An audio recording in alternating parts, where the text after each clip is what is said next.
NewsNation's Laura Ingle is live for us tonight outside the courthouse in Manhattan. It was quite a day, Laura, wasn't it? It was indeed, Elizabeth. It really had that circus-like feel outside of court today, as we have seen in previous court appearances throughout the years involving the former president. And he showed up here today at court, as you said, to fight for his name and for his reputation. And both are at stake, as the New York State Attorney General has said that she is looking to strip his ability to do business here and to force him to pay that hefty fine you mentioned, $250 million. Now, as we show you the video of Trump in court today, he did not have to appear in court, but he said he wanted to be here in person to watch what he called the greatest witch hunt of all time. Listen. There's no case here. There's no victim. The banks aren't a victim. The insurance companies are a victim. Everybody got paid. It's a terrible, terrible thing. This was for politics. Now, it has been very successful for them because they took me off the campaign trail. Because I've been sitting in a courthouse all day long instead of being in Iowa, New Hampshire, South Carolina, or a lot of other places I could be at. This is a horrible situation for our country. It's never happened before. It's election interference. The former president has been accused by New York Attorney General Letitia James of deceiving banks, insurers, and others by habitually misstating his wealth, she says, in financial statements with efforts to get loans, then deflating those numbers when it came to paying taxes. Now, the AG's office told the court this morning that Trump overvalued his financial statements from $812 million to $2.2 billion, something that lawyers went head-to-head over today outside of court. My message is simple. No matter how powerful you are, no matter how much money you think you may have, no one is above the law. And it is my responsibility and my duty and my job to enforce it.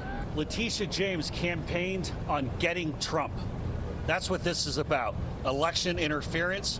Letitia James, Alvin Bragg, Fani Willis, Merrick Garland, and Joe Biden. This is designed to do nothing else but stop President Trump as he's leading by 10 points in the general election.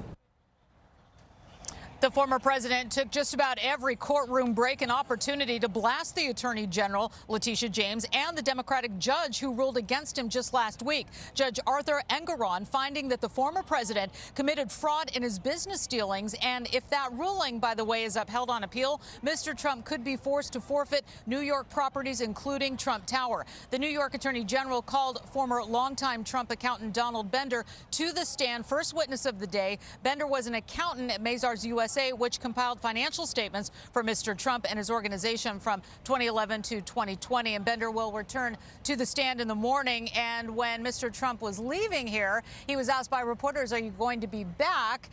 He said he'd rather be out campaigning, but he might be. We'll have to wait and see. Elizabeth? Well, it's up to him. He doesn't have to be in court. Right. What was his demeanor like, especially just James, the Attorney General, was sitting a couple feet behind him?